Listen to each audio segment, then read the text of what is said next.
Boa noite a todos. Que alegria, privilégio imenso, esse tempo tão precioso de adoração, louvor, comunhão e edificação. Eu quero cumprimentar a todos que estão nos visitando nessa noite, primeira, segunda, terceira vez em nossa comunidade. É uma alegria imensa recebê-los, que vocês possam se sentir realmente em família. Um local aconchegante, não tem luxo, mas é algo simples, mas aqui nós procuramos viver a koinonia, a comunhão cristã. Fomos unidos a Cristo. E que você possa experimentar, vivenciar esse amor dessa comunidade. Amém? Aos que nos visitam, apenas para nós contextualizarmos, nossa comunidade, nós fazemos séries de exposições bíblicas. E nós estamos fazendo uma série de exposições no livro de Atos. Essa é a 9ª mensagem no livro. Nós pegamos desde o começo, apresentamos seu contexto, vamos versículo por versículo, fazendo a exposição. E hoje nós chegamos no final do capítulo 4 e início do capítulo 5. E nós falaremos hoje sobre a generosidade cristã. E eu quero começar fazendo uma pergunta aos irmãos. A pergunta é: quais são as marcas de uma igreja saudável? De uma igreja que é fiel às Escrituras, de uma igreja que é centrada no Evangelho. Certamente o que vem à nossa mente é uma igreja dedicada à oração, à pregação, aos sacramentos, à disciplina eclesiástica, à comunhão. Sim.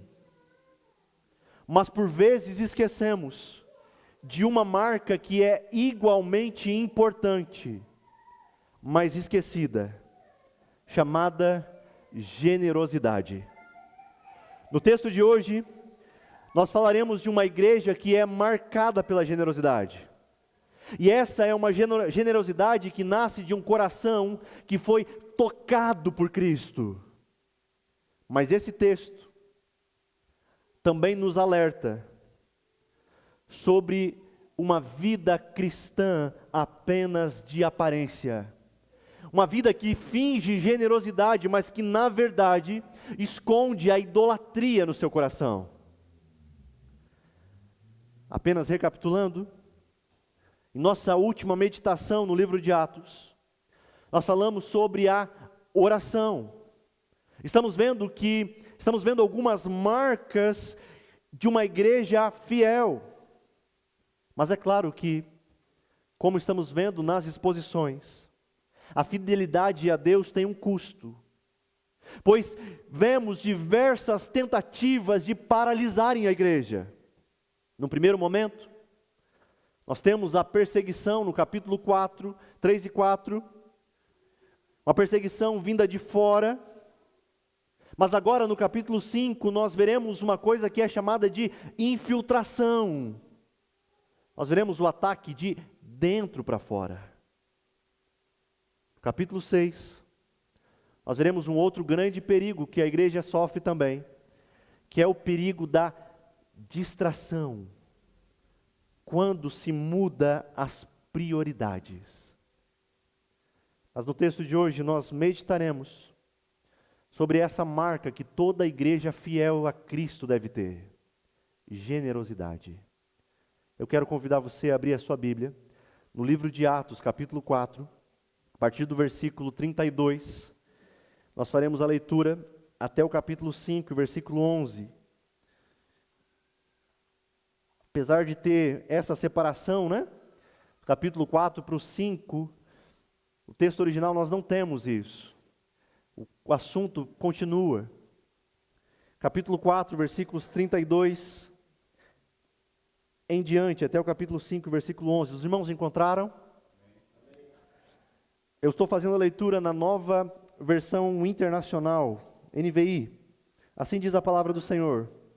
Da multidão dos que creram, uma era a mente e um era o coração. Ninguém considerava unicamente sua coisa alguma que possuísse, mas compartilhavam tudo o que tinham. Com grande poder, os apóstolos continuavam a testemunhar da ressurreição do Senhor Jesus. E grandiosa graça estava sobre todos eles. Não havia pessoas necessitadas entre eles, pois os que possuíam terras ou casas as vendiam, traziam o dinheiro da venda e o colocavam aos pés dos apóstolos, que o distribuíam segundo a necessidade de cada um. José, um levita de Chipre, a quem os apóstolos deram o nome de Barnabé, que significa encorajador, vendeu um campo que possuía, trouxe o dinheiro e o colocou aos pés dos apóstolos. Capítulo 5. E um homem chamado Ananias, com Safira, sua mulher, também vendeu uma propriedade. Ele reteve parte do dinheiro para si. Sabendo disso, também sua mulher, o restante levou e colocou aos pés dos apóstolos. Então perguntou Pedro: Ananias, como você permitiu que Satanás enchesse o seu coração, ao ponto de você mentir ao Espírito Santo e guardar para si uma parte do dinheiro que recebeu pela propriedade? Ela não lhe pertencia, e depois de vendida, o dinheiro não estava em seu poder. O que o levou a pensar em fazer tal coisa? Você não mentiu aos homens, mas sim a Deus. Ouvindo isso, Ananias caiu morto. Grande temor apoderou-se de todos os que ouviram o que tinha acontecido. Então os moços vieram, envolveram seu corpo, levaram-no para fora e o sepultaram. Cerca de 3 horas mais tarde, entrou sua mulher, sem saber o que havia acontecido. Pedro lhe perguntou: diga-me, foi esse o preço que vocês conseguiram pela propriedade? Respondeu ela: sim, foi esse mesmo. Pedro lhe disse: porque vocês entraram em acordo para tentar o Espírito do Senhor? Veja, estão à porta os pés dos que sepultaram seu marido, e eles a levarão também. Naquele mesmo instante, ela caiu morta aos pés dele. Então os moços entraram e, encontrando-a morta, levaram-na e a sepultaram ao lado de seu marido. E grande temor apoderou-se de toda a igreja e de todos os que ouviram falar desses acontecimentos. Meus irmãos, eu quero dividir o texto em 3 pontos, para facilitar a nossa exposição.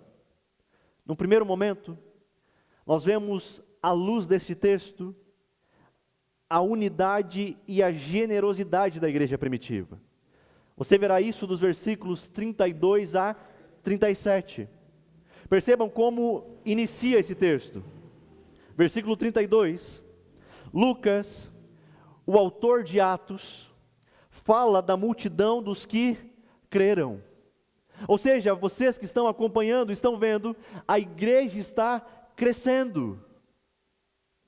E como estamos vendo desde o primeiro capítulo, vemos que esse crescimento não ocorre por meio de técnicas humanas, não ocorre por meio de técnicas pragmáticas, não ocorre por meio de apelos: ei, levante a sua mão e você está salvo. Não, mas esse crescimento ocorre pelo poder do Espírito Santo, e isso se dá por meio da pregação e da oração.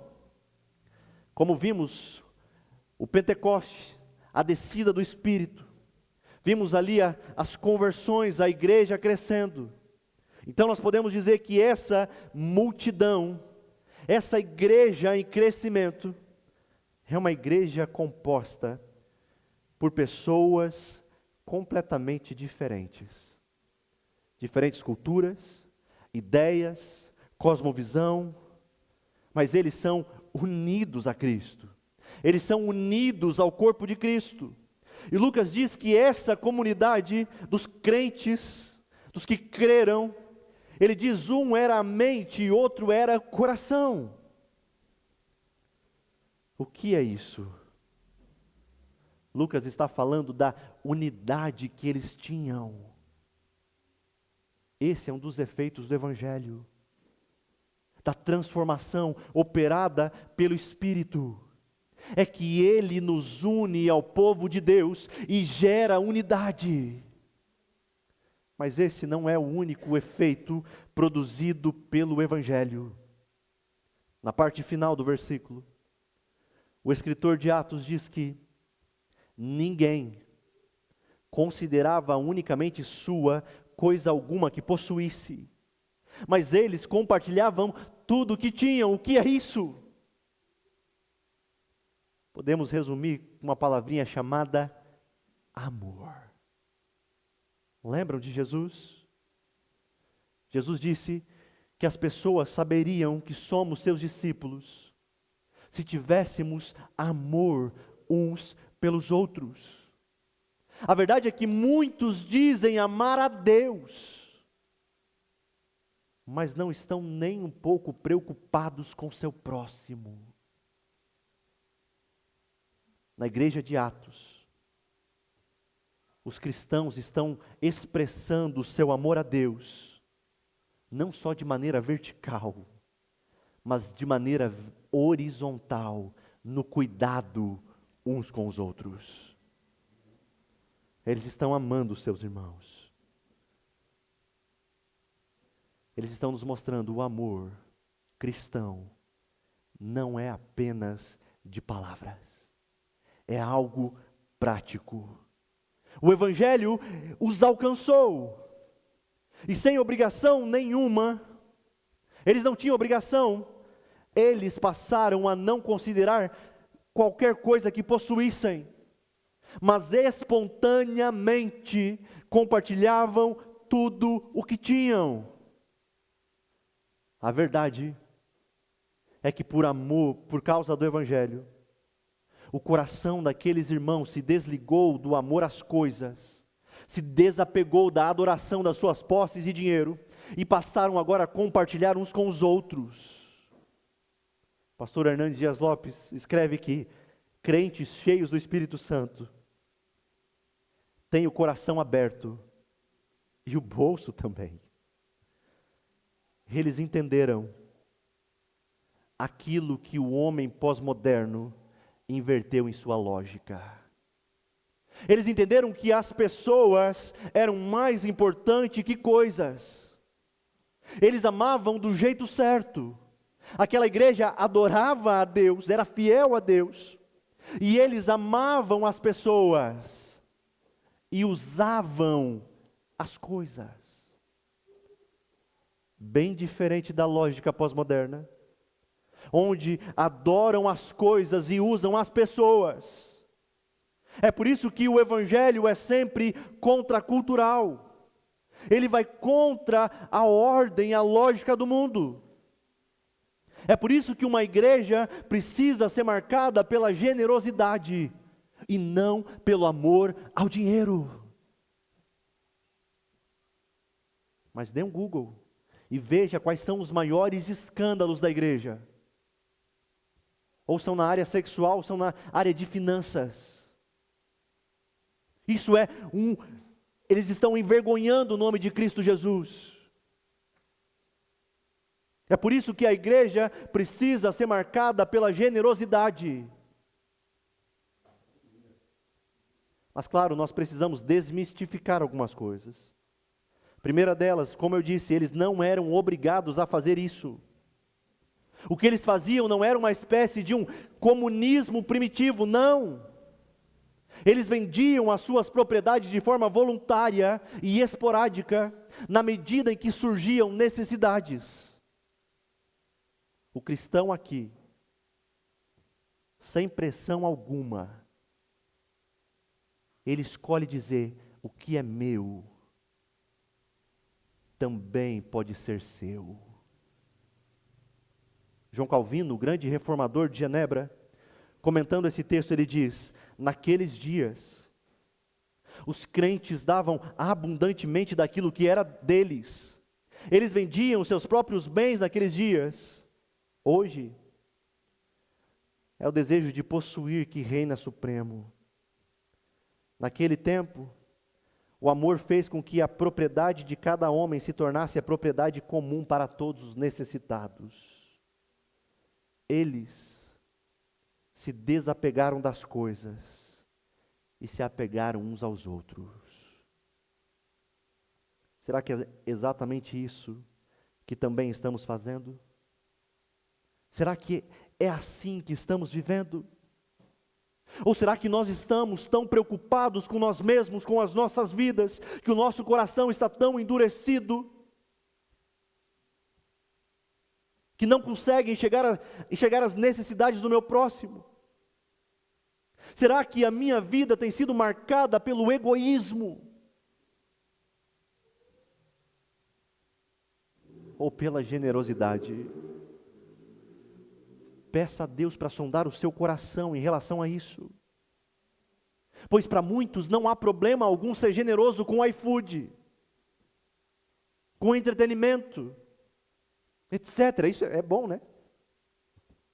Mas o problema está quando é para o avanço do reino de Deus. A verdade é que pensamos que o Espírito Santo nos confronte a revermos as nossas prioridades. Outra coisa, nós não podemos ser generosos por obrigação. Não, agora eu sou generoso porque o pastor está dizendo que tem que ser generoso. Não. A motivação para a generosidade tem que ser a gratidão àquele que se entregou na cruz para a nossa salvação. Isso era tão nítido para aqueles irmãos, ao ponto de Lucas dizer nos versículos 34 e 35 que não havia pessoas necessitadas entre eles, pois os que possuíam terras ou casas, os que tinham condições, vendiam, traziam o dinheiro da venda, colocavam aos pés dos apóstolos e distribuíam segundo as necessidades de cada um.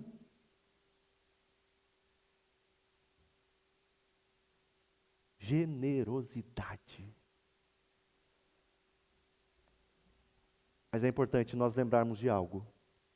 Na sequência do texto, nós veremos que necessidades materiais e espirituais seguem juntas. Há muitos que focam apenas nas necessidades materiais. Mas como nós falamos alguns domingos atrás, é que se há um foco apenas nisso, sem o Evangelho, então é uma ONG, não é uma igreja. Nós precisamos cuidar tanto das necessidades espirituais, como das necessidades materiais dos nossos irmãos. Lucas entendeu isso, os apóstolos entenderam, e Lucas registra no versículo 33, com grande poder, os apóstolos continuavam a testemunhar da ressurreição do Senhor Jesus, e grandiosa graça estava sobre eles. O que é isso? As necessidades materiais são supridas, mas as espirituais também. Mas aqui, você lembra da pregação anterior? Após serem soltos, os apóstolos oram, e eles pedem a Deus para que Deus os capacite para anunciar a palavra com poder e coragem. E agora nós vemos que Deus respondeu à oração deles. Com grande poder, diz o texto, continuavam a testemunhar a ressurreição do Senhor Jesus, e grandiosa graça estava sobre eles. O que Lucas está fazendo? Lucas está mostrando, o Evangelho fez uma comunidade de discípulos, e a graça de Deus estava sobre eles. Perceba que Lucas faz questão de unir espiritualidade com generosidade. São coisas que não podem ser separadas. E para exemplificar isso, nós temos um exemplo no próprio texto. Aliás, dois exemplos, que eles vão formar basicamente um contraste aqui. Qual é o primeiro exemplo? Versículos 36 e 37, acompanhe comigo. José, um levita de Chipre, a quem os apóstolos deram o nome de Barnabé, que significa encorajador, vendeu um campo que possuía, trouxe o dinheiro e colocou aos pés dos apóstolos. Perceba que neste primeiro exemplo, Lucas mostra que generosidade é também encorajamento na prática. Nos é citado um homem chamado José, mas os apóstolos chamam ele de Barnabé, que significa encorajador. Mas por meio de que esse homem é chamado de encorajador? Por meio da generosidade, versículo 37. Ele vendeu um campo que possuía, trouxe o dinheiro e o colocou aos pés dos apóstolos. Esse mesmo Barnabé, você verá no livro de Atos, que ele é um homem muito importante na vida da igreja do primeiro século. Aqui ele abre mão de uma propriedade para assistir os necessitados na igreja. Mais tarde ele investe na vida de Saulo. Depois investe na vida de João Marcos. A sua motivação é ajudar as pessoas e demonstrar a elas o amor de Cristo. A sua fé era demonstrada por obras, de forma prática. Seu amor não era apenas de palavras, mas era demonstrado por meio de ações. Isso é. Quem sabe esse homem olhou para a sua conta bancária, para o seu saldo, olhou para os seus recursos e olhou para os necessitados que o cercavam. Será que não é isso que Deus também tem nos chamado? Você já parou para se perguntar por que Deus tem te abençoado com tantos recursos financeiros? Será que é porque você está na lista de filhos preferidos de Deus? É claro que não. Quem sabe, assim como Barnabé, Deus está te chamando para um ministério de encorajamento. Você já não pensou em ser um encorajador fiel dessa igreja? O que você acha também de procurar uma família entre os seus irmãos de fé, que enfrentam dificuldades financeiras e suprir as suas necessidades? O que você acha de se comprometer com famílias missionárias? Você pode ser um encorajador. Mas prestem atenção, nós não somos adeptos àquela maldita teologia da prosperidade. O que nós estamos fazendo é mostrando biblicamente as marcas de uma igreja fiel. Generosidade, encorajamento. Mas qual é o maior exemplo disso tudo? O maior exemplo que nós temos não é Barnabé.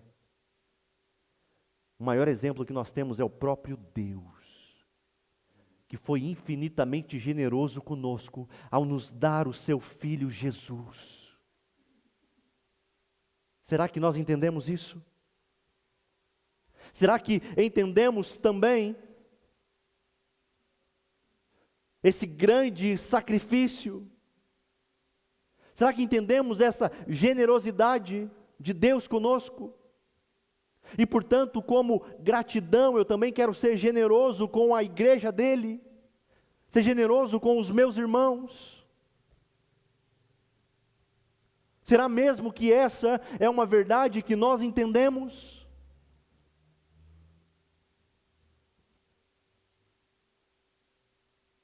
Então, meus irmãos, por que como igreja nós passamos necessidades financeiras? Por que nos faltam recursos para investirmos em líderes para o ministério? Por que nos faltam recursos para investirmos no ministério, por exemplo, como o do louvor, no ministério infantil, na diaconia e tantos outros? Por que nos faltam recursos para investirmos na estrutura?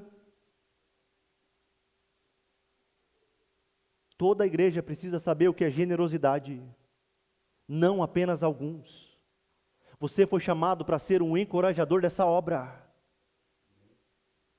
Por que eu digo isso? Porque uma coisa que nós precisamos saber também é que generosidade não tem a ver com quantidade. Generosidade tem a ver com adoração. Há muitos irmãos que têm recursos limitados mas são generosos, pois do pouco que têm são fiéis. São irmãos que o salário muitas vezes não dá para o mês inteiro. Que inclusive são irmãos que nós, como igreja, devemos estar atentos para supri-los em suas necessidades. Já outros têm inúmeros recursos, mas quando é para assistir os irmãos e a igreja, fecham a torneira. Não são fiéis, não são generosos. Parece que isso é uma obrigação. Se a nossa mentalidade é essa, pode ser que ainda não entendemos o quanto Deus foi generoso conosco. E Lucas faz questão de mostrar essa verdadeira generosidade, fazendo um contraste. Apresenta Barnabé, mas agora no capítulo 5 nós temos uma das histórias mais tristes das Escrituras. A história de Ananias e Safira. É o segundo ponto, quando a motivação está errada no coração. Os versículos 1 a 4 do capítulo 5. Acompanhe primeiro o versículo 1. Um homem chamado Ananias, juntamente com Safira, sua mulher, também vendeu uma propriedade. Perceba que Lucas está dando um outro exemplo. E o texto diz que Ananias e Safira fizeram exatamente a mesma coisa que Barnabé havia feito. Eles também venderam uma propriedade. E no final do versículo 2, o texto também diz que eles colocaram certa quantia aos pés dos apóstolos. O que há de errado nisso? Porque aparentemente eles estão fazendo a mesma coisa que fez Barnabé. Qual é o problema aqui? Outra vez, fazendo citação do reverendo Hernandes Dias Lopes, ele diz: como o diabo não conseguiu destruir a igreja de fora para dentro, por meio da perseguição, agora se infiltra na igreja para atacá-la de dentro para fora, por meio da hipocrisia. Como assim? Ananias e Safira eram membros da igreja, foram batizados, viviam com outros irmãos, cantavam e oravam, falavam a mesma linguagem de fé, ou melhor, o mesmo vocabulário gospel. Externamente eles eram crentes. Parecia. Você tinha que falar o irmão Ananias, porque a irmã Safira. E eles viram um ato de generosidade de Barnabé e pensaram: vamos imitá-lo. Acontece que a motivação deles não era igual. Barnabé fez isso para a glória de Deus. Ananias e Safira queriam fazer isso para a glória do próprio nome deles. Eles queriam o prestígio da generosidade. Acontece que eles podem até enganar os homens, mas não podem enganar a Deus. É por isso que nos versículos 3 e 4, Pedro pergunta a Ananias como ele havia permitido que Satanás enchesse o seu coração, ao ponto de mentir ao Espírito Santo e guardar para si uma parte do dinheiro. Lembre-se, ninguém era obrigado a vender as suas propriedades. Ananias não teria cometido pecado nenhum se não tivesse vendido, ou se tivesse vendido e não desse nada. O seu pecado foi dar parte, dizendo que estava dando tudo. Seu pecado foi mentir ao Espírito. Seu pecado foi tentar enganar a igreja. Qual o resultado disso? Juízo de Deus. Versículo 5 a 11. Versículo 5, veja comigo. Ouvindo isso, Ananias caiu e morreu. Grande temor apoderou-se de todos os que ouviram o que tinha acontecido. Ananias cai e morre. O que é isso? Juízo de Deus. Mas o texto diz que grande temor veio sobre todos que ouviram o que tinha acontecido. 3 horas passam, Chega a esposa de Ananias, Safira. Então Pedro questiona sobre a propriedade. O que acontece? Ela mente também. E naquele instante ela cai morta. Versículo 10. E no versículo 11, outra vez o autor diz que esse acontecimento trouxe grande temor de toda a igreja e de todos que ouviram falar desses acontecimentos. Ananias e Safira foram desmascarados. Eles amaram o dinheiro e o prestígio pessoal e perderam todos os seus bens e a própria vida. Você já se perguntou por que Deus fez isso?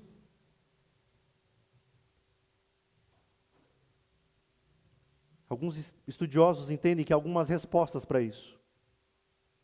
Uma delas é que Deus estava protegendo a igreja que estava apenas iniciando. E por isso, obrigado mesmo.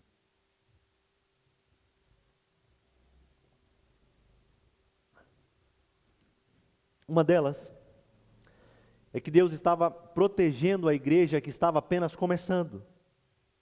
E por isso era necessário proteção. Eles precisavam saber, não brinquem com a igreja, não brinquem com Deus. A outra resposta é que o julgamento de Deus sobre Ananias e Safira é um retrato da condenação eterna que virá sobre todos os cristãos nominais. Isso é um alerta a todo o cristianismo nominal de que um dia, mais cedo ou mais tarde, todo falso cristão enfrentará o juízo de Deus.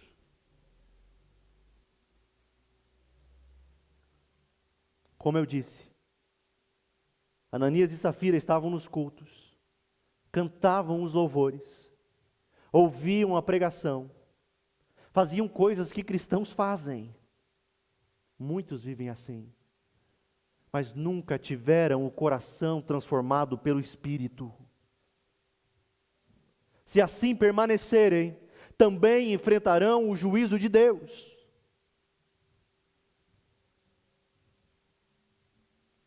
Se essa é a sua realidade, talvez você esteja pensando o que fazer.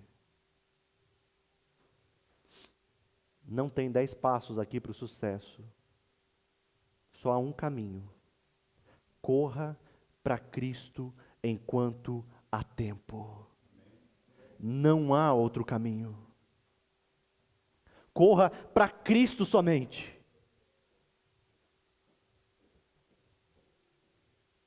Porque senão, o próprio Deus poderá vir contra você. Você já pensou nisso? Normalmente nós usamos muito aquele texto de Paulo, né? Se Deus é por nós, quem será contra nós? Mas e se Deus for contra você?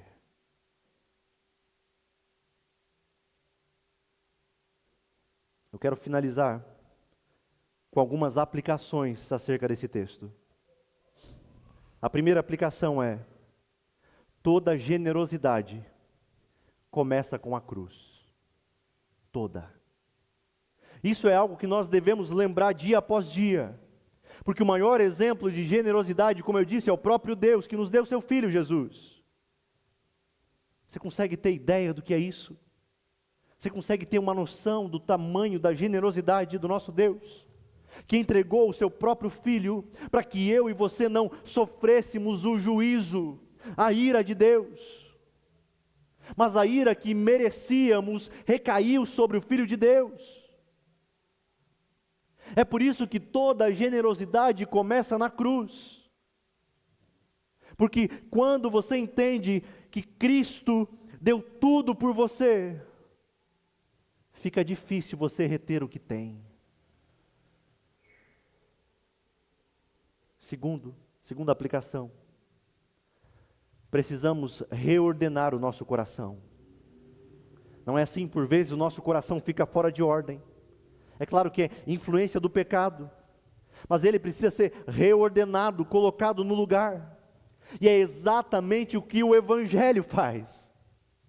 O Evangelho inverte a lógica do mundo. O mundo adora as coisas, usam as pessoas. no Evangelho, nós somos chamados à adoração a Deus, a amar as pessoas e a usar as coisas. Isso nos chama a refletir onde está o nosso coração. O que é de fato importante para nós? Será que nós não estamos adorando demais o conforto, as riquezas, os bens? Cuidado! Isso pode ser uma idolatria disfarçada do seu coração. Por isso, reavalie as suas prioridades. Faça isso pensando em como que você pode investir o seu tempo e dinheiro, por exemplo. Ao fazer essa reflexão, de onde você tem gastado o seu tempo, os seus recursos, certamente você irá ver onde está o seu coração. Quem diz isso não sou eu, é o próprio Jesus. Ele diz: onde estiver o seu tesouro, ali estará também o teu coração. Quais são as suas prioridades? Terceira aplicação: seja um Barnabé, um encorajador. Lucas dá 2 exemplos de pessoas que fizeram a mesma coisa, mas com a motivação do coração completamente diferente. Mas Barnabé é um exemplo de generosidade para a glória de Deus. O que ele faz? Ele usa dos seus recursos, e a sua generosidade abençoa pessoas, sustentou ministérios, fortaleceu a igreja. O que Deus tem colocado em suas mãos? A Bíblia diz que Deus nos chamou para sermos mordomos na terra, para administrarmos os recursos que Deus nos dá. E isso também envolve a responsabilidade de cuidar da sua obra. Você já pensou em ser um mantenedor do reino de Deus? Você já pensou em ser um Barnabé, um encorajador? Será que o seu coração tem sido de fato generoso? Como você deseja ser o encorajador dessa igreja? Você pode encorajar essa igreja com o seu dízimo, com suas ofertas missionárias. Mas não é só isso. Um tempo atrás, conversando com um irmão, não é dessa igreja. Ele me disse: olha, eu ajudo a igreja com um bom dízimo. E eu perguntei a ele: ok, mas e na vida da igreja, você participa? Ele disse: não tenho tempo, não posso. Muitos pensam que dízimos e ofertas são para pagar o que a igreja oferece. A resposta é não. Generosidade cristã envolve usar os seus recursos, mas também envolve dedicação de tempo, de apoio aos irmãos e ministérios. Assuma esse compromisso. Você pode ser resposta de oração nessa igreja. Seja um encorajador. Procure um irmão e peça: meu irmão, como que eu posso te ajudar? Encoraje a sua igreja local, encoraje a missão, os missionários, encorajem aqueles que necessitam. Essa é a nossa quarta aplicação. Não negligencie os necessitados ao seu redor. Em Atos, a igreja crescia dia após dia, e com isso automaticamente crescem as necessidades.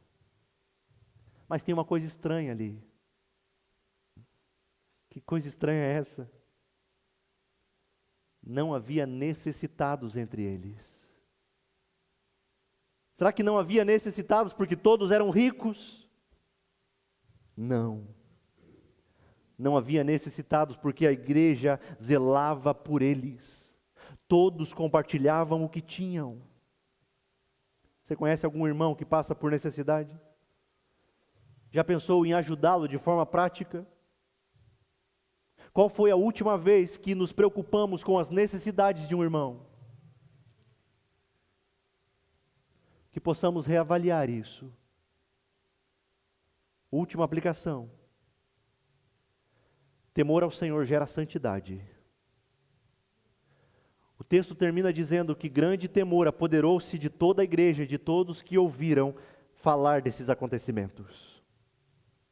Isso mostra que o temor ao Senhor é também uma marca essencial na vida da igreja, na vida de uma igreja fiel.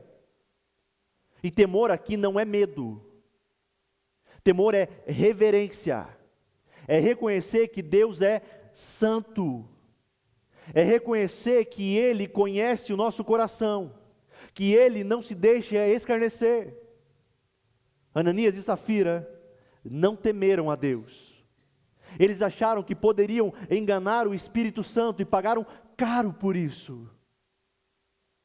Eles queriam o status de espiritualidade sem de fato ter espiritualidade. Muitos hoje querem o rótulo de cristão, querem ser vistos como generosos, comprometidos, fiéis, mas apenas diante das pessoas. Isso não tem valor. O texto nos lembra que Deus não se impressiona com aparências, Ele sonda o coração. Portanto, que a nossa generosidade, que a motivação principal, não seja ser visto pelos homens, mas que seja para a glória de Deus. Será que é assim que queremos viver? Você, meu irmão, que faz parte dessa comunidade de fé, essa igreja conta com você. Nós temos diversos sonhos para este local, para este bairro, para essa cidade. E como que nós fazemos isso? Nós precisamos de pessoas, nós precisamos de dedicação, serviço, mas nós também precisamos de recursos. Semana passada, como de costume, procurando sempre pela transparência, nós fizemos aqui uma prestação de contas do primeiro trimestre. Muitas igrejas não levam a sério a parte financeira, não são transparentes com os seus membros. Se você, meu irmão, está nos visitando, quer conhecer um pouquinho mais sobre as nossas finanças, lá atrás tem um informativo com o relatório do trimestre.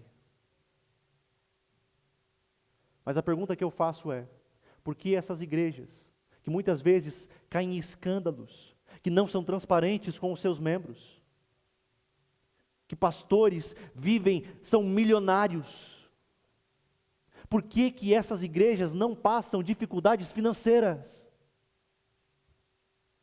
E por que igrejas sérias, que procuram viver de acordo com o Evangelho, que são transparentes em suas ações, em suas finanças, muitas vezes sofrem tanta dificuldade?